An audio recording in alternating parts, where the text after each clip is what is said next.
All right, everybody, welcome back to the Ketodontist Podcast. For those of you who are new to the show, my name is Dr. Matthew Standridge. I am a practicing dentist here in Yates Center, Kansas, in the United States.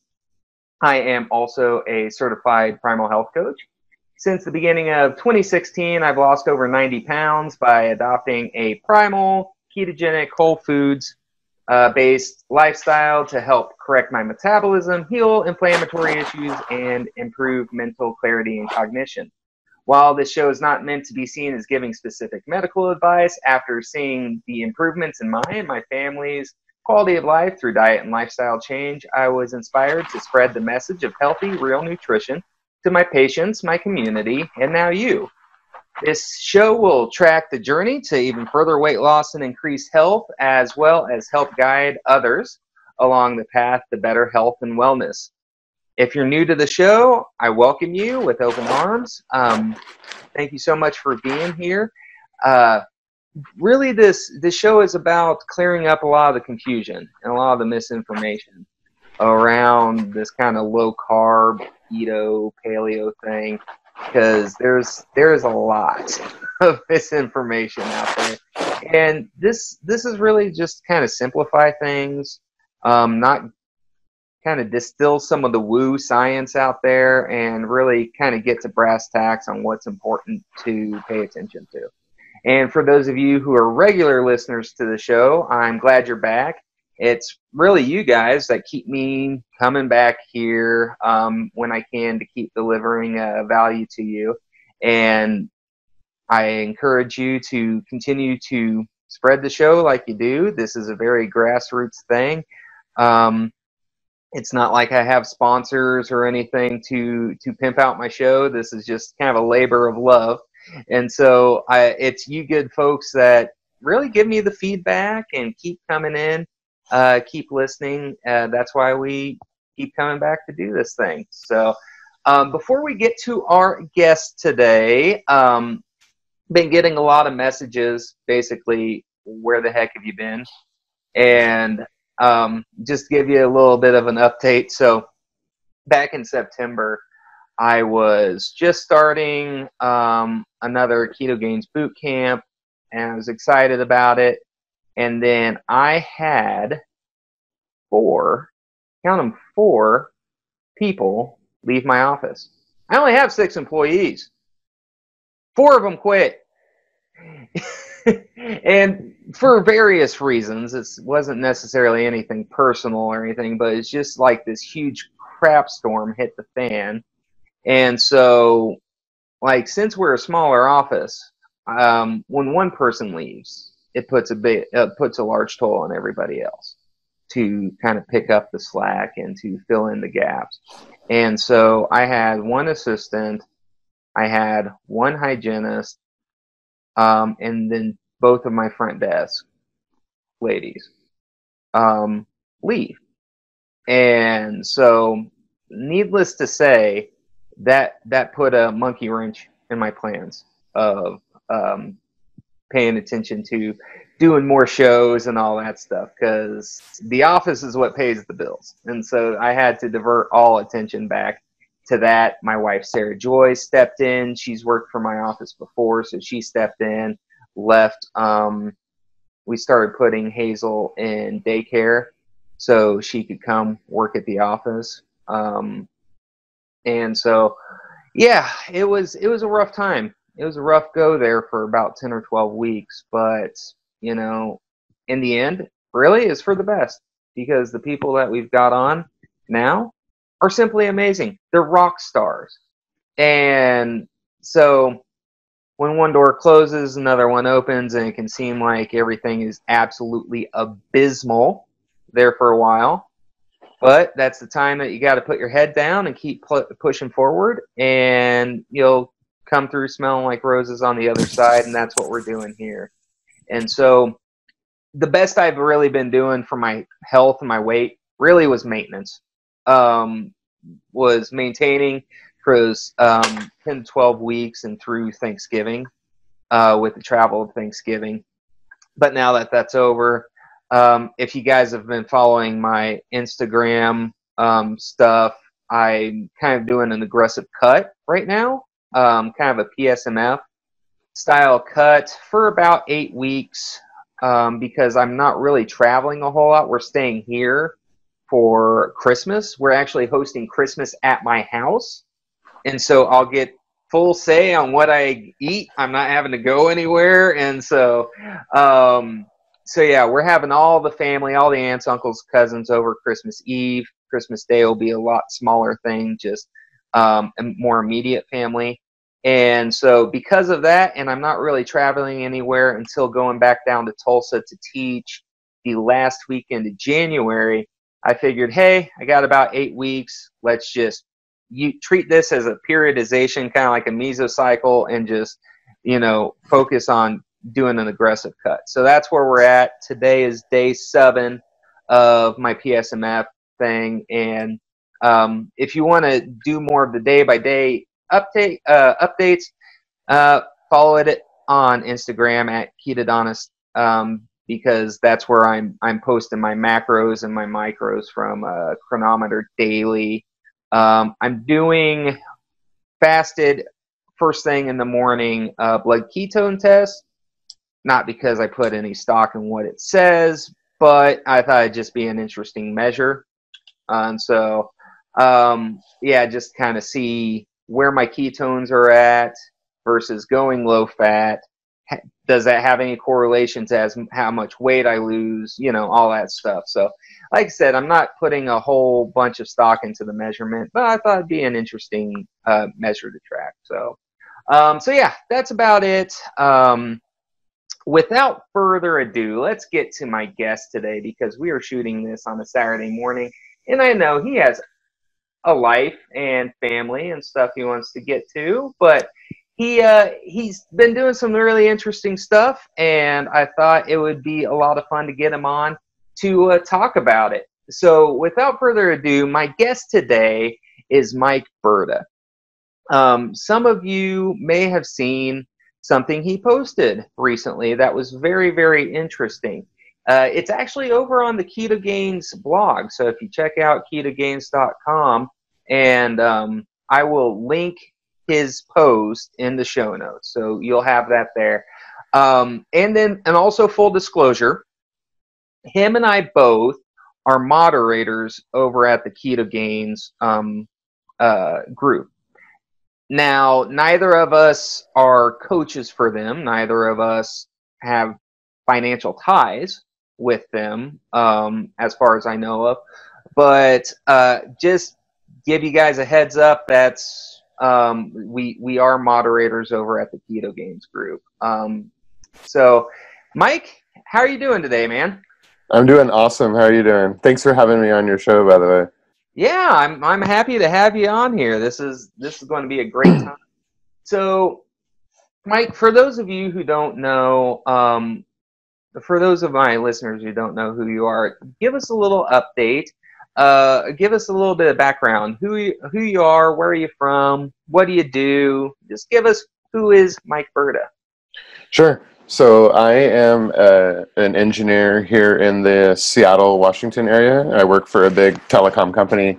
I'm not in the health and nutrition space professionally. I just kind of do it as a hobby. Mm-hmm. I started doing the whole low carb thing and started in 2014, right after my daughter was born. I realized I just sort of needed to lose some weight, and because I'm kind of lazy, I was like, I could either count to 20 in carbs or I could count to 2,000 in calories. That's all I knew. I was like, whatever. And I was like, I'd rather count to 20 than 2,000, so I'm going to do low carb. That was my entire thought process right there. And definitely evolved a lot over the years. And I love the engineer Pareto's principle right there, the 80-20 rule. Like, okay, what 20% can I focus on to give me the 80% of the results? That's what I'm going to do. I love it. Exactly. Yeah. Yeah. And when I started, I didn't know that there were Facebook groups. I didn't know that it was keto. At one point I read the Dr. Adkins book, and that was basically it. Mm-hmm.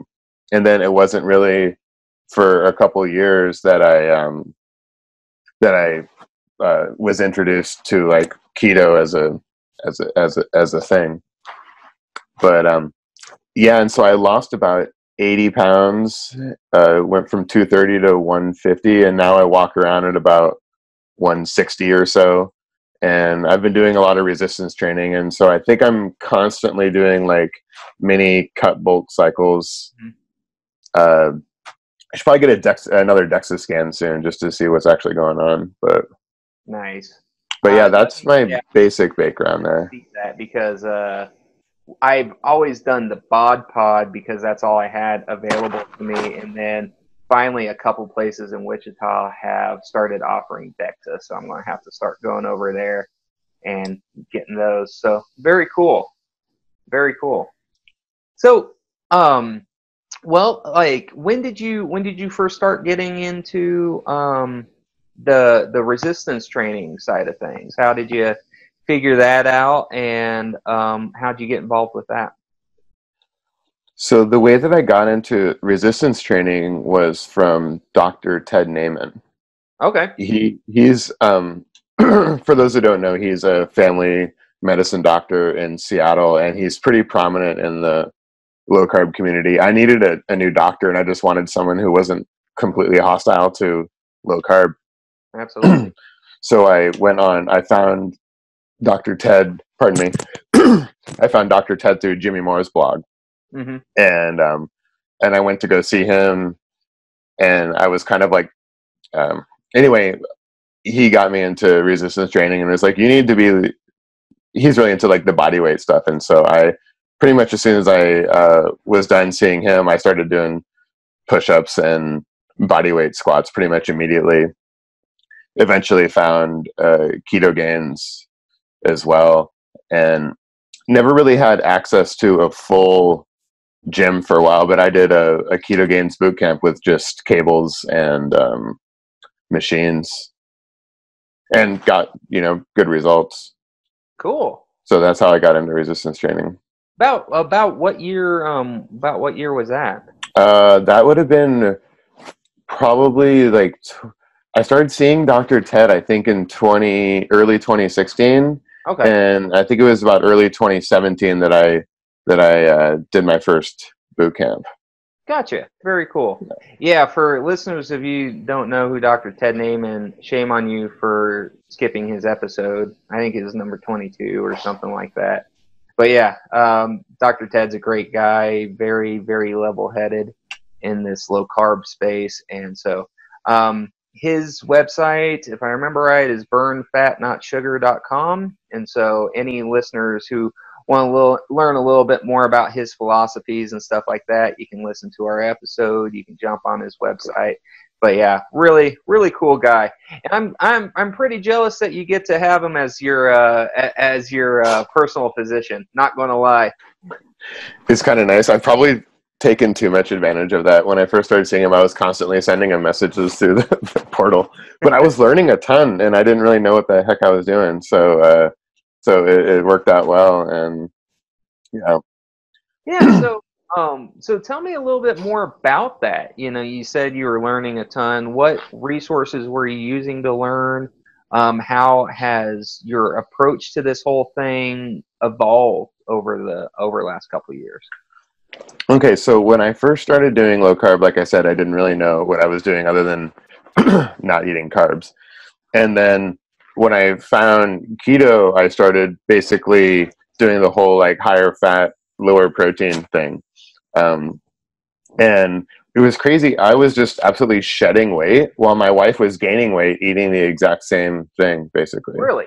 Yeah. And so like I actually did really well eating super high fat for a while my wife obviously did not, and was gaining weight. And then I completely stalled out.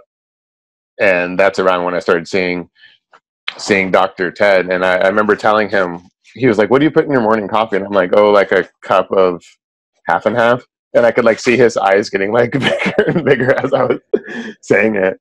And so that's kind of when I sort of shifted from doing the like really high fat, low carb to more of like the keto gains, higher protein, more moderate fat, low carb. But I did have success with both both approaches. But over the years, I've definitely had to tighten it up to get better results. If I was still doing just the whole high fat thing, I'd probably be like 30 pounds heavier than I am now, for sure. It's interesting that you say that. I started losing in 2016. And, well, it's actually funny going even further back than that. When I was a kid, I grew up morbidly obese. I lost 130 some pounds. And looking back, that was low carb, but higher protein, not a whole lot of fat. And so, but when I was starting to get back into it again, keto was all the rage. High fat keto was all the rage. So that's why I listened to. And I lost 30 or 40 pounds pretty quickly, like, almost 10 pounds a month there for a while, but then stalled out, just hit a brick wall for like a year. And really the last 40 or 50 pounds has come from, like you said, ratcheting down the fat, upping the protein a bit, focusing on whole foods instead of, like you said, a cup of half and half in your coffee. And it wasn't really until I made that change that I started seeing results again. So it's kind of interesting that my experience mirrors yours in a lot of ways. Totally. Yeah, very cool. So what do you do for fun there in Seattle? Oh, so I have a beautiful daughter and a beautiful wife that I absolutely love spending time with. I really like to play soccer and hike. Seattle is awesome in the outdoors a few months a year. Right. And this is not one of those months, unfortunately, but I really like outdoor activities a lot. I've climbed Mount St. Helens a few times, and I like trail running and playing soccer and hiking. And I've turned into a bit of also a Tesla enthusiast recently. I just got an electric car recently, and so now that's like taking a lot of my time as well. So time and money, possibly. Yes, time and money is for sure. I didn't know really. I'm not a huge car guy, but I got to have my first ride in a Tesla about 2 weeks ago. I was at a class and we all went out to it was a small study group over in Wichita, and we went to lunch, and so we all carpooled, and I rode with a guy who he had a Tesla Model S or whatever, I don't know, but the Sport, and he decided to give us a real test run on the way back after lunch, and it was like, and we took off from a stoplight, and it was like in being in a friggin' like roller coaster that just starts you off at bang neck speed. All of a sudden, and I didn't know he was going to do it, and all of a sudden I'm just like pinned to the back seat, like I can't move. That thing was ridiculous. Yes, they're pretty awesome. So after that, I was like, okay, got to give it respect. I didn't know what the hype was, but after that, I'm like, oh, now I see. All right. Yeah. So very cool. So over the last couple years, as far as resistance training goes, tell me a little bit about how things have changed once you started adding resistance training into your regimen. Okay, so I used to just do a lot of cardio, and I still like play soccer and go hiking for fun and stuff, but cardio used to be basically my sort of mode of exercise. And then when I started doing resistance training, I basically just started like looking better. Like I could tell like my I see growth in my chest, shoulders, arms, and just found myself basically stronger. I can do push-ups with my daughter on my back, and I can do a dozen chin-ups, and so yeah, like the resistance training is so much better than cardio. It's fun, and I really love it. Absolutely love it. I love that you said that you can do push-ups with your daughter on your back and stuff, because I have a 3-year-old daughter myself that I really love it when she comes down into the basement gym with me, and I like doing stuff like that with her, and I just love the idea of kids seeing their parents being physically strong and doing stuff with them. I know I didn't. My parents were hard workers, but it's not like they exercised. My dad had physically demanding jobs. So did my mom, being a nurse. But like, it's not like that they exercised and stuff. And so it's not like we got that type of lead by example thing growing up. And so I love the idea that you involved her on that type of stuff. I try to do the same thing. And Yeah, she deadlifts the kettlebell that I have. What's that? She deadlifts the kettlebell that I have. That's awesome. See, stuff like that. Yeah, I love it. I have a little 8-pound plastic kettlebell that she'll try to swing and stuff like that. But yeah, I love it. So very cool. Good on you. So you've kind of seen this boom in the popularity of keto the last couple years. And like you said, when you started, you didn't really know keto was the thing. You just knew low carb. And that's how I started back in high school I knew keto because I read Dr. Atkins' book in 99 or 2000 or whatever. And he talks about ketosis, but it's only that first 2-week induction phase. And so it wasn't like the premier driver of your goals. It's just, hey, this is what's going to happen when you knock your carbs under 20. And so, but lately, I mean, it's just, keto is just exploded. I was just at Vitamin Shop yesterday because I had to get some, vitamins. And they had like this whole keto section that was bigger than their pre-workout and intra-workout section, and that was new to me because I hadn't seen that yet. And so it showed the interest and shows the fervor that keto has going on right now. But I have mixed emotions about that. So what are your thoughts on the recent boom in this keto thing? I also definitely have mixed feelings on that. The sort of like, I thought about this a lot. As sort of a positive thing, I've seen people do keto in a way that I would consider to be like completely wrong, and just screw it up completely, but still get decent results. Right. They're not getting abs or anything, but they don't have diabetes anymore, and like that's amazing, right? And so. And I'm in a ton of different Facebook groups, and the people who do like the If It Fits Your Macros and the vegans and a lot of the paleo people, actually, those people are not, this is just what I see in Facebook groups, but these people are not getting as good of results as even like the butter chuggers are. Right. And so in that sense, like, I think it's a good thing. But also on the other hand, they are, eating a ton of fat. They're eating no protein. They have no nutrient density, and they're probably going to crap out, and they're probably going to not actually meet their goals in the end. And so my friend Kim calls it the bacon switch, where we tell people that you can start off like eating everything you want, that as long as it doesn't have carbs in it, but it always ends up coming back to chicken and broccoli. Right.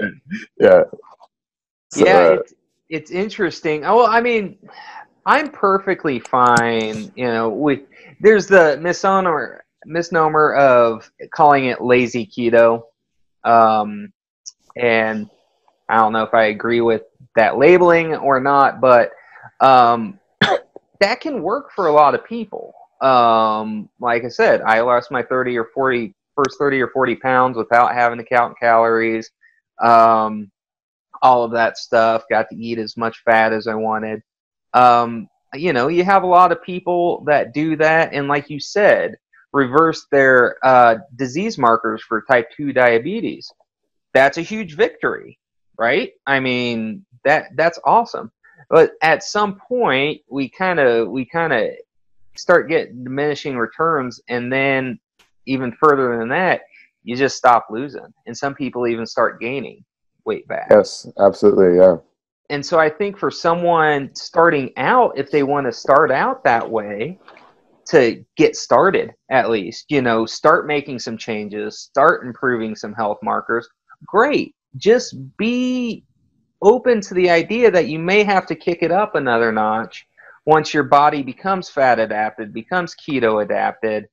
A lot of folks, when you start off, I tell folks, the body is built for efficiency, and it's going to catch up with you eventually. And so when you first start and you've been a sugar burner, you've done nothing but glucose your whole life, you're switching over to fat, and you do not have the metabolic machinery to really use it efficiently, yeah, you're going to be flushing out tons of fat, you're going to drop tons of weight and all that stuff without having to count calories, and a keto is going to seem like this magical thing.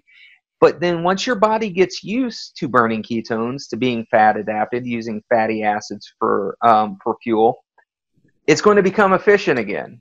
And that weight loss is going to start slowing down, and it's going to stop if your calories are too high. So it is going to catch up with you at some point. Would you kind of agree with that assessment, Mike? Yeah, and just to add to it, it's probably a good thing as well, because if you have a metabolism that you can just eat like all the fat and you're just burning it off as heat, sure, good in the beginning, but that just sort of seems kind of dysfunctional. And it seems like what we actually want to have is an efficient metabolism where our body is using the food that we eat, the body is using stored body fat, and running like a well-oiled machine. Exactly. In that sense. Yeah, exactly. I mean, we wouldn't have been able to survive as a species in our hunter-gatherer days if we could just go through, if we needed to consume 3,000 or 4,000 calories because our body per day, because our bodies were so inefficient with its fuel. Exactly. So very cool. Well, let me see here. Recently, you came out with a blog post on the Keto Gains website that I just absolutely loved, trying to share it. And that's one of the reasons we've been talking about getting you on for a while, but with this post coming out, we thought it was like a great opportune time to do so. You've been doing the higher protein, whole foods keto thing for a while. And then back in July, you did a little self-experiment with a 90% fat version of more of a therapeutic ketosis diet. Tell me a little bit about that. So that was part for that. So that was part of a sort of a series of experiments that John Limansky and Jimmy Moore were doing, and Jimmy and I are buddies. I've been on his cruise a couple times. We might not agree on all aspects of nutrition, which is totally fine. He's a really good dude. But yeah, so he was doing this whole thing where we wanted to compare a high fat to a high protein, and he used Dr. Ted's approach for the high protein, and he was looking at people who wanted to maybe do the high fat thing. And I'm like, well, hey, I'm a fan of Jimmy. Ted's my doctor. It seems like I'd be the perfect fit to do this as, objective as possible. So, and I wanted to remain weight stable and while testing satiety, because satiety doesn't really mean anything if you're eating 4,000 calories a day. Of course, everyone will reach satiety at some point. So yeah, it was 90% fat, but it was also calorie controlled, which means that the amount of protein I was eating was abysmally low. It was like nothing. I was eating about 40 grams of protein a day and about 140, 150 grams of fat per day, and basically as low carbs as possible. Wow. It ended up being maybe, I think I averaged maybe 10 grams of carbs a day or something like that.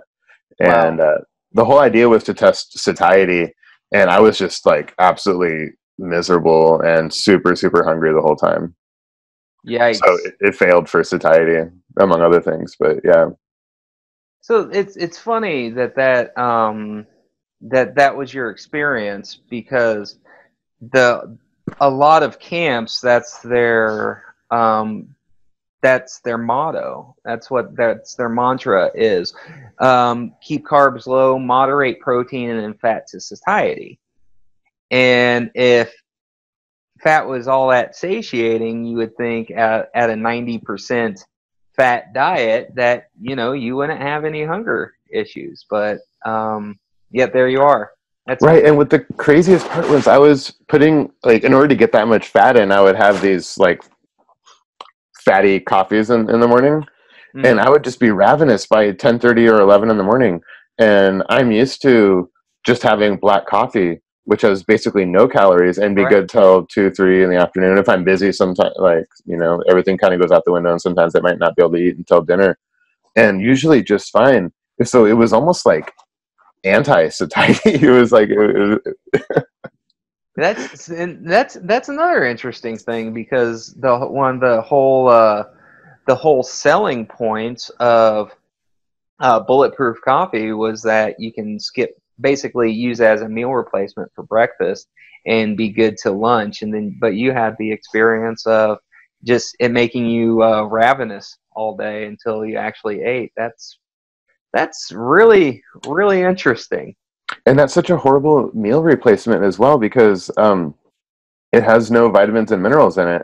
Right. And so you're massively lowering the nutrient load of your diet by doing that. Yeah, exactly. That was following our mutual friend and past guest on the show, Marty Kendall, and with his work on nutrient density and micronutrients, vitamins and minerals, that was just a big eye opener for me, and really shifted my paradigm of not only how calories work, but the importance of nutrient density when you get those calories. And like you said, it's funny because fat soluble vitamins are a thing and they're important, but they're not really found in concentrated sources of fat like that. They're found in your whole foods. Right. And in order to get that much, in order to get your fat to be that high and your protein to be that low, you have to have the concentrated fats. There's just no other way. Right. Yeah, because I mean, even say like macadamia nuts would be too many carbs at that point. Probably isn't 90% fat, is it? Like, I wanted to keep the carbs at basically none, and so right. Yeah, so basically I was getting like trace carbs from some dairy and stuff like that.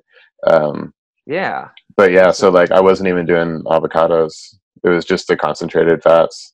Yeah, so I can't even think of one single whole food that would be 90% fat that you could consume to meet this experiment without something like you said, concentrated fats. So yeah, and you mentioned Marty, who's awesome, and I sent all of my chronometer data to him, and that is in the blog on Ketogains, where we can see that I wasn't meeting the RDA for almost everything. It was when I got that report back, I was like absolutely shocked. I mean, I knew it would be bad, but I didn't know it'd be that bad. You didn't know it'd be straight up abysmal. Right. Yeah. Well, I put some of the sorry, go ahead. Oh no, you go ahead. Okay, I put some of the sort of sample meals that I ate on the blog post as well. So one of them was a 12 egg omelet, but only the only the yolks, cooked in butter with cheese and sour cream on it. Wow. Yeah. And basically that was the type of food I would have to have. I had some 80/20 ground beef and just like gobs and gobs of butter. And I had to kind of get a little creative towards the end to figure out how to actually do it.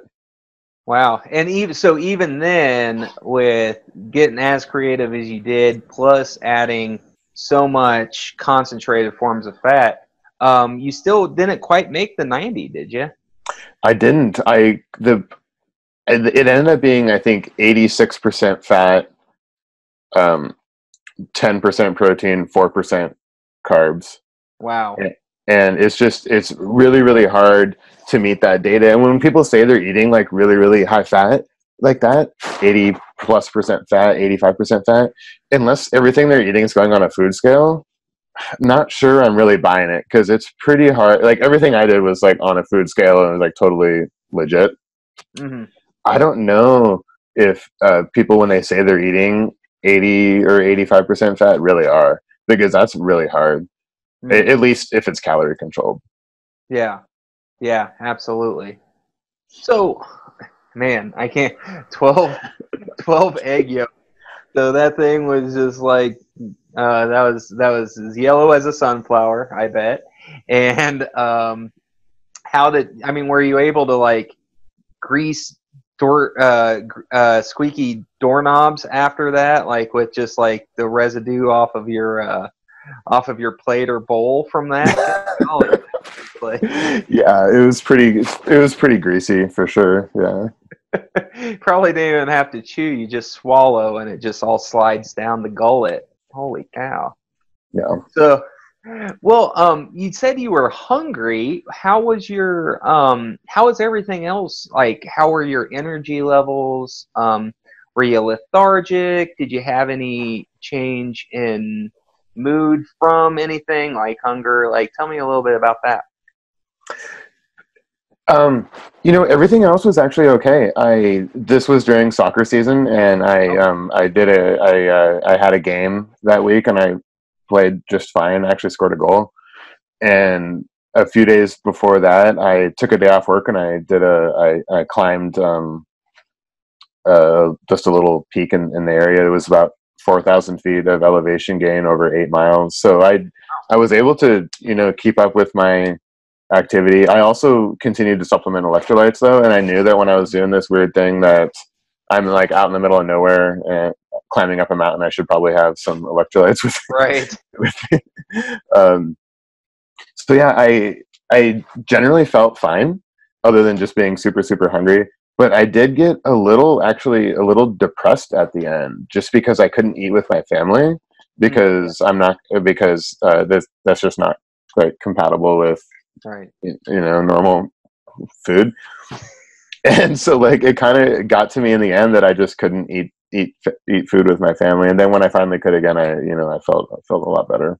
Yeah, I'm for different reasons, but I'm kind of at the same situation with this whole PSMF thing, because it's just so abnormal as far as what I'm having to eat that I can't really eat with my wife and daughter. So I can commiserate with you on that. So yeah, good luck doing that for 8 weeks, by the way. Yeah, it's luckily my wife Sarah is way super understanding about this. So I'm pretty blessed there. But what all were you measuring kind of on a day-to-day basis, or what baselines did you compare to at the beginning and end? Tell me a little bit about your methods of measuring this whole thing. Sure. So I wore a continuous glucose monitor. So I knew my blood sugar basically every like 60 seconds. I could tell my blood sugar. I also tested blood ketones a couple times a day. And then I did some lab work at the end. And my glucose was pretty like low normal pretty much the whole time.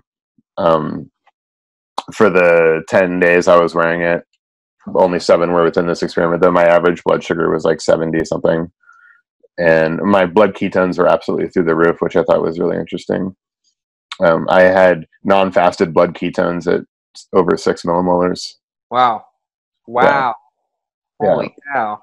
Yeah, super, super high blood ketone levels, which I was not expecting.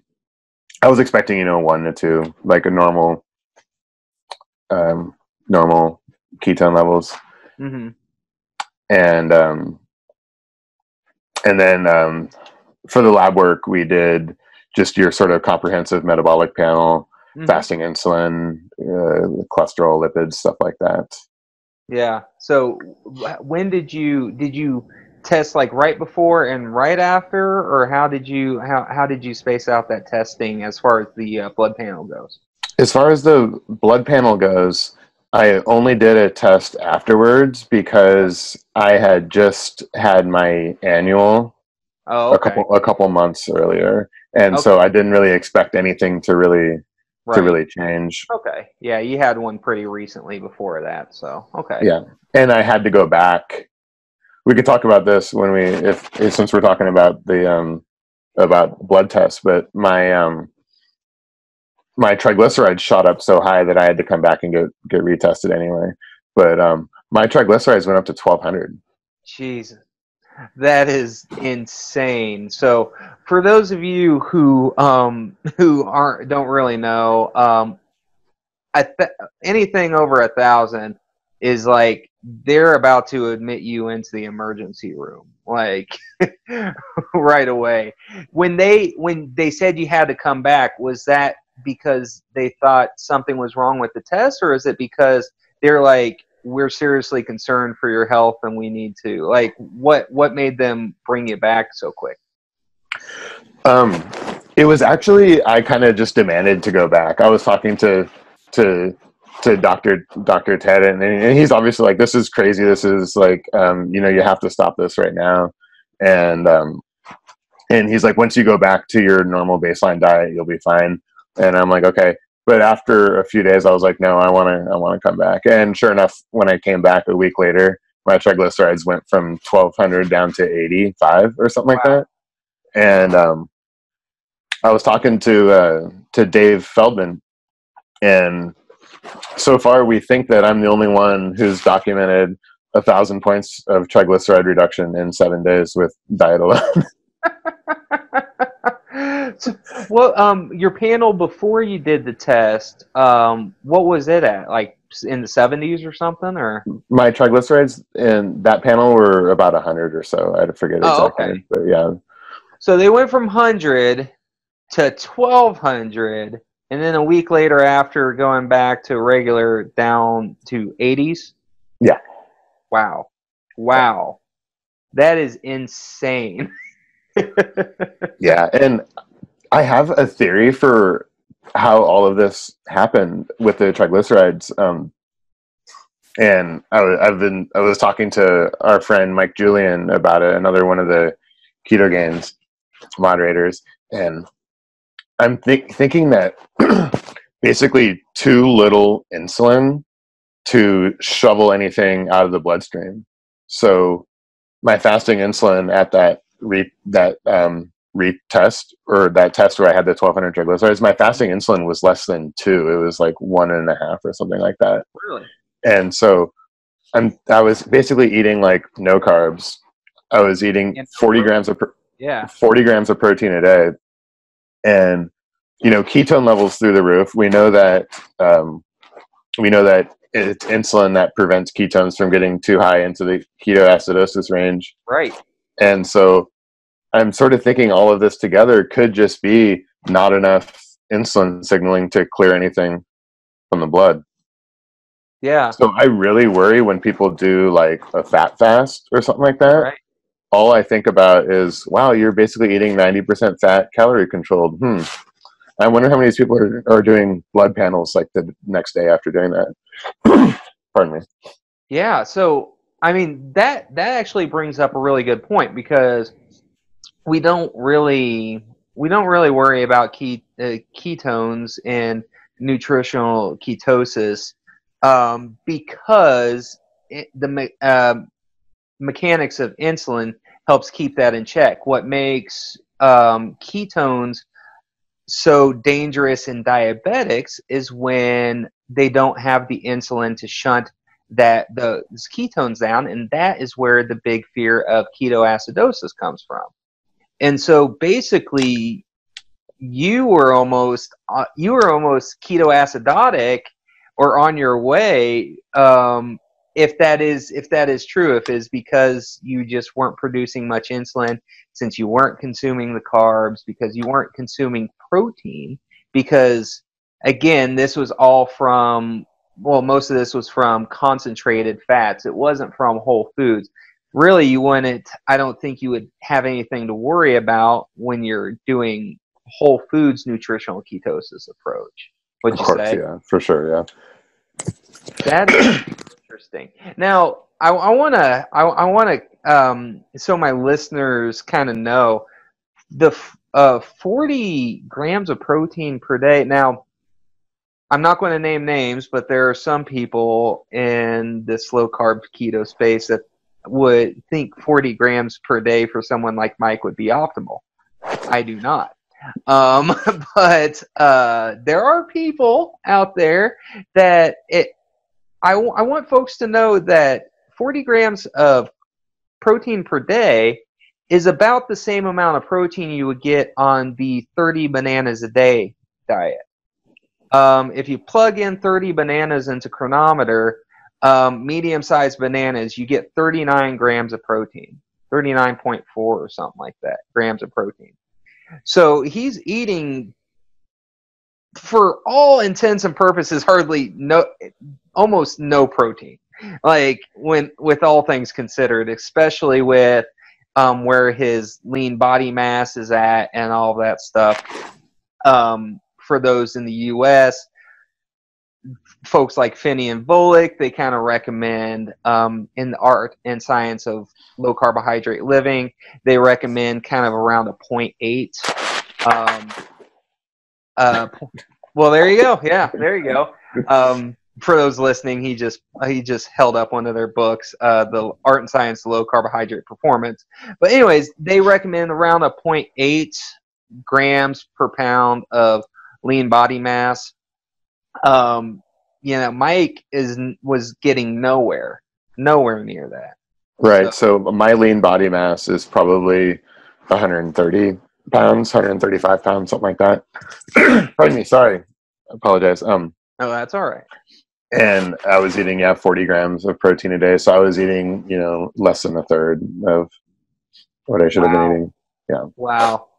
So that, just to give a little bit of context for those who aren't used to counting protein and all that stuff, just give you a little bit of a reference point of how low that was. That's insane. Were you, so you were playing the soccer, you went hiking, were you still doing any resistance training? I did actually. I went to the gym a couple times and it was fine. Yeah, I just got really, really hungry and kind of yeah. Cool. So I encourage folks. I get a kick every time I think of it. I encourage folks to go to the blog post because Mike screenshotted the correspondence between him and Dr. Naiman, and I love Dr. Naiman's response to the 1200 triglycerides. He had some choice words for that. Just I'll put it that way. It's super funny, but yeah. Oh man. So so you did that, and that was back in July. Is that right? Yeah, that was July of 2018. Yeah. Okay. So this year.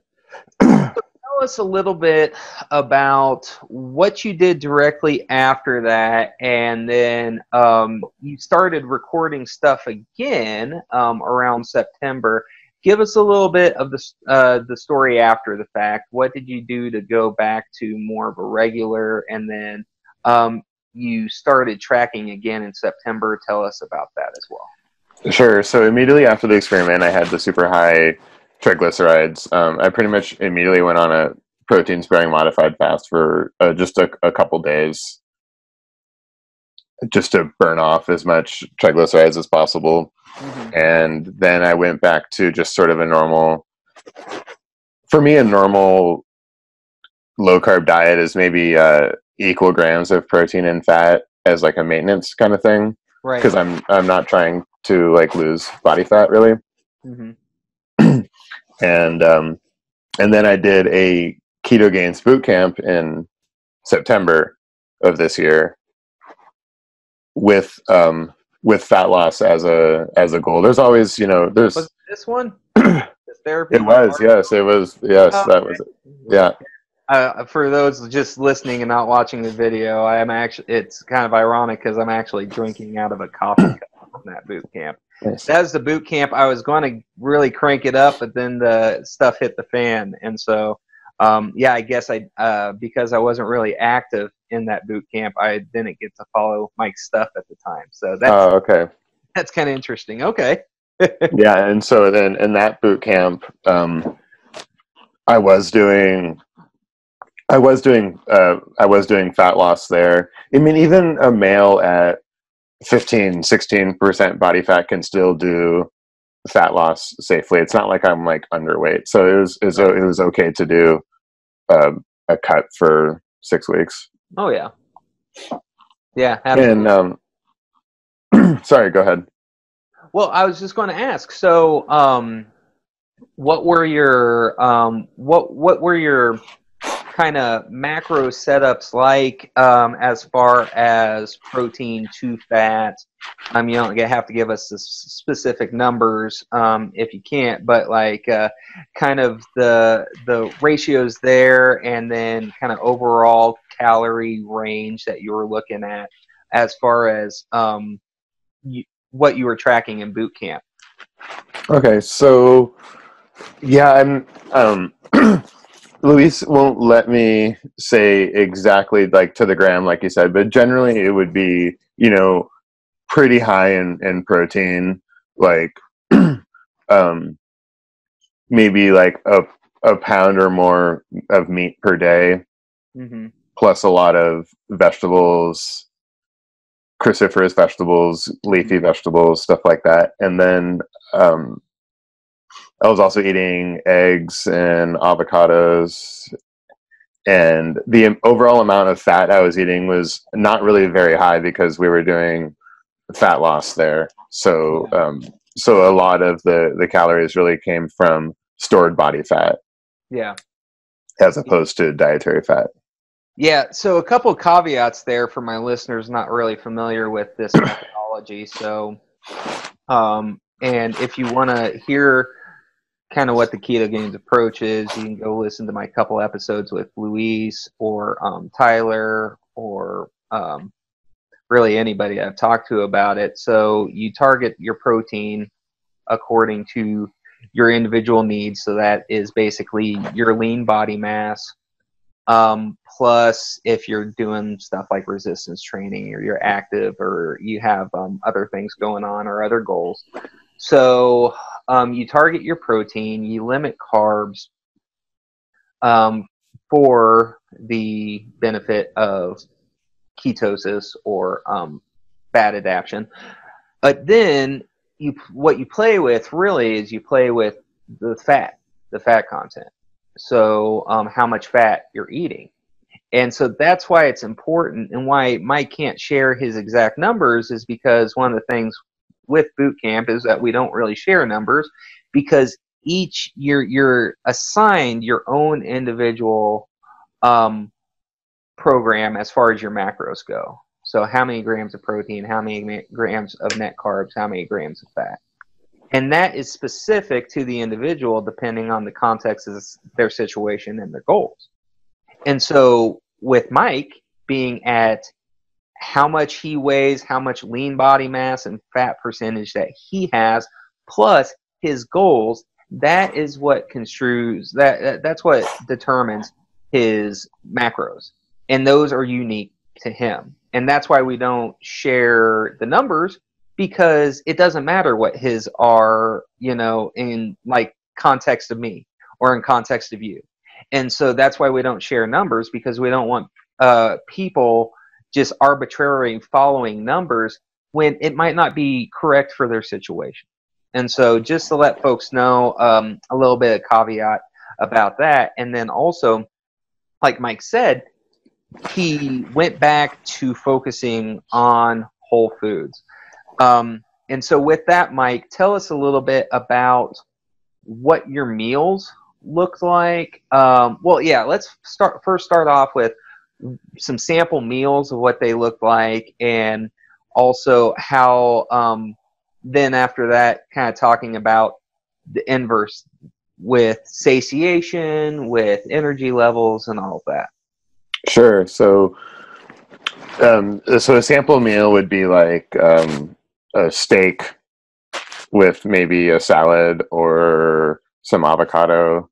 Mm-hmm.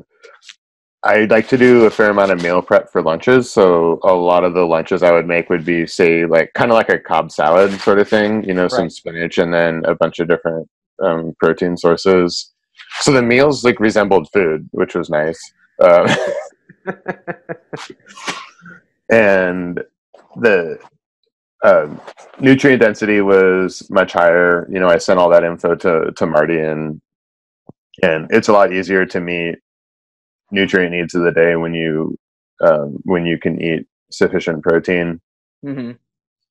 And I had basically no hunger. I was sort of forcing myself to eat just to meet my macros for the day. It was crazy. Like that boot camp was so easy to adhere to, just because like I had no hunger at all. It was very, very interesting in that respect. Yeah, and see, so that's interesting. You know, one of the things as far as results go with people is, what can you stick to? What can, like you said, adhere? What can you adhere to?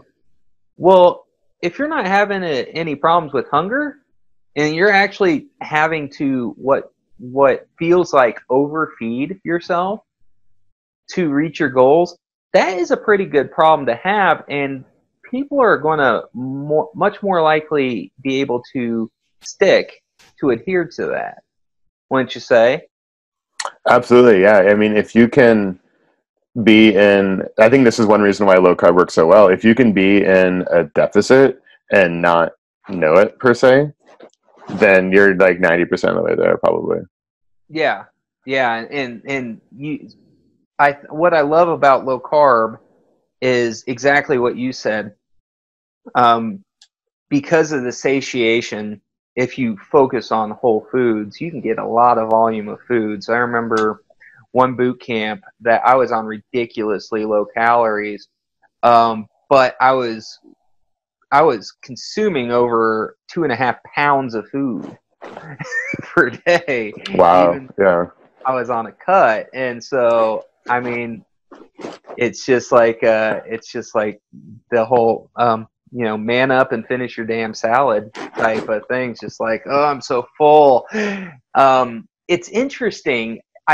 Then it becomes, if people are hungry, then it becomes, to me, more about breaking kind of more of the psychological and emotional ties people have to food or to stress, or their reaction to stress. I'm a big stress eater. I'll be the first to admit it, and so it took a long time to get out of that and to develop healthier habits and coping mechanisms to get out of that.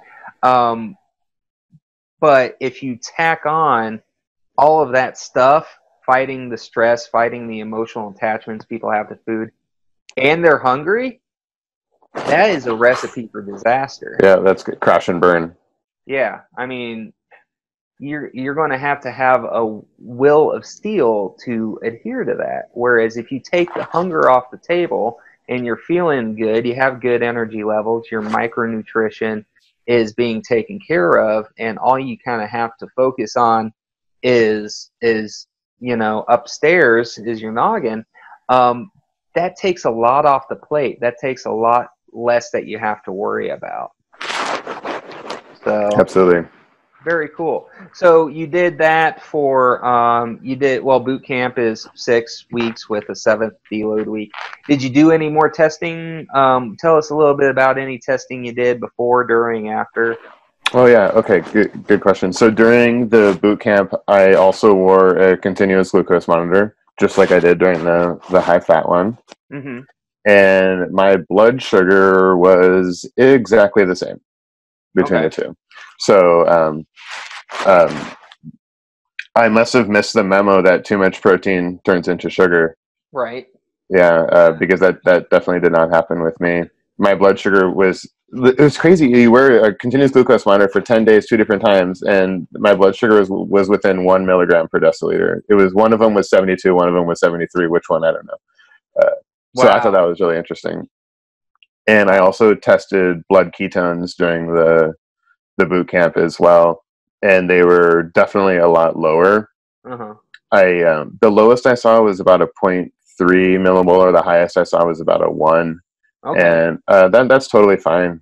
Yeah, that lines up almost perfectly with the recent diabetes study from Dr. Hallberg and Dr. Finney for the Berta stuff. Yeah, it's about the same levels there. And when my ketones were 6, I was like hungry and didn't feel very good. And when my ketones were at 1 or 0.5 or whatever, 0.3, felt just fine.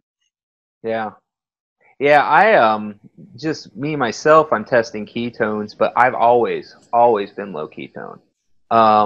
The highest I've ever had was like 0.8, and that was doing PSMF, and after a long jog.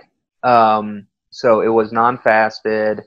Well, it was semi-fasted because I hadn't eaten anything for like 6 hours, but it wasn't like first thing. I didn't have any dawn effect or anything. And I had just got done actually working out, and I still felt good. I went for a jog afterwards, and it was after that I registered 0.8.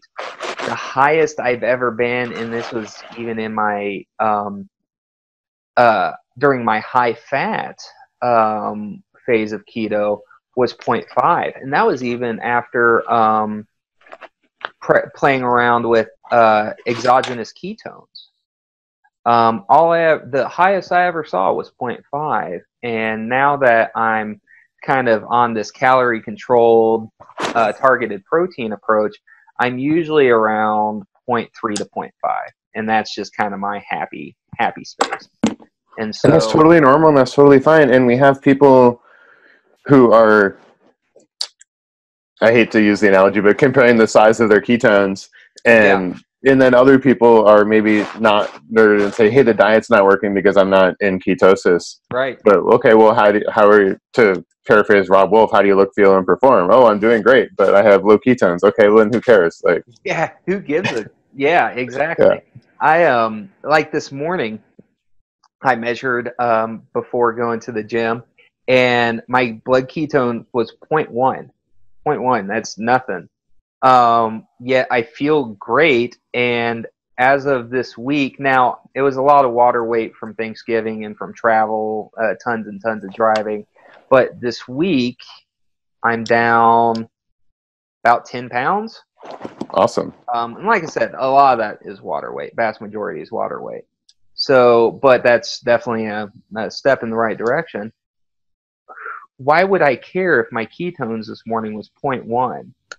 if my clothes are feeling better and I have plenty of energy and all of that stuff, why would you don't have epilepsy last time I checked, so yeah, exactly. I'm not epileptic. Kind of hard to do my job if I was an epileptic.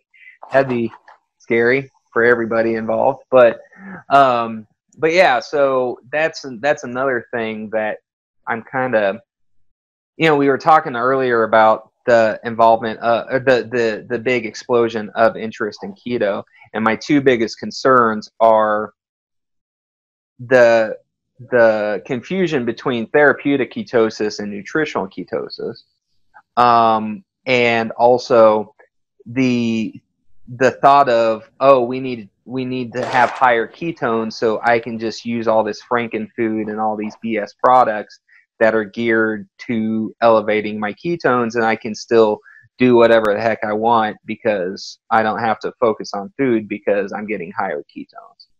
Right. When keto finally implodes and just straight up dies, it's going to be in a big cesspool of exogenous ketones and bulletproof coffee all mixed together, I think is how that's going to play out. Like a boiling vat of MCT, beta hydroxybutyrate salts and esters, just like, yeah, absolutely. So any, well, we've been at this for a little over an hour. Before we go, what are your plans next? Do you have any specific goals you're trying to shoot for, or any crazy more self-experiments on the horizon? So I'm probably going to do Dave Feldman's cholesterol drop test, and I'm trying to find a way to get that in before Christmas. Nice. So that will be also about a week long, and it will be, I think the way it's going to be is it's going to be 3 days of like really, really high calorie. And then 3 days of either really low calorie or a 3-day fast. I'm not sure. Gotcha. I haven't worked out the details yet. And Dave was looking for some folks to do his cholesterol drop test who are not hyper responders. Gotcha. And I'm not a hyper responder, at least that I know about, other than that one time with the trigs. So I'm interested in doing that. And as far as longer term goals, not really. I'm actually pretty happy with my current body composition. I do like doing 2 or 3 boot camps a year just to kind of just to humble myself and remind myself that I could do better. Right. And so I'll probably be doing both the December and January camps. I'm going to Mexico in February, so I want to look as good as I can. Cool. When I'm in Mexico. So. Yeah, crank it up for December. Yep. January, and then take a time to reap the rewards of your hard work. That's nothing wrong with that. So yep, that's probably how it's going to happen too. Yep. Very cool. Well, Mike, thanks so much for being on today, spending your Saturday morning with me. Before we go, do you have any? If people want to just follow you or chat with you or anything, do you have any specific mediums that people can connect with you on? Oh, sure. So my Instagram is Keto My Burrito, and I can also be found on the Keto Gains Facebook group pretty regularly. And then, actually, I don't even think you know about this one. I have my own Facebook group that's called Ketogenic Diet for Optimal Health. It's not very big. Wow. It's not very big, and it's not super active, but I'll like post random studies that I find that are interesting and stuff like that as well. Yeah. And if you want to connect with him, he's also in the private group for listeners of this show. And yes. So if you haven't joined that and you want to, we have the Dr. Matthew Standridge, the Ketodontist main page, but linked to that we have the group that's specific for listeners for this show. So you can also connect with him there as well. So, all right. Well, Mike, hang on for just a sec while I wrap this up. Listeners, thank you so much. And viewers, if you're watching this on YouTube, thank you so much for being here with us today. I really hope that you got a lot of good value out of it. That it kind of goes to show that we need to focus on the things that matter, and we need to focus on the things that are going to move the needle forward in retrospect to what our goals are. And so when you hear people talking about fear of protein, calories don't matter, fat to satiety, have a healthy level of skepticism with it. Try things for yourself. I don't know if you need to replicate what Mike did and do 90% fat, but but go try things for yourself. And if you've done the quote unquote high fat, moderate protein, low carb approach to keto, and you've kind of stalled out, take a look at some of these other ways of doing things and just play with it. Like I said, 8 weeks of PSMF for me, that's kind of ridiculous. And I don't know what's going to happen. I think I'll lose weight. I've lost some this first week, but maybe it's all water weight. I don't know. Maybe I'll just stall out for the rest of the 7 weeks. But you don't know until you try, and so don't be afraid to go out there and try new things and to learn from multiple sources. Just be skeptical on some of it. So until then, I'm hoping to get maybe 1, maybe 2 more episodes out before the new year. So I thank you so much for joining me today, and I will talk to you guys later.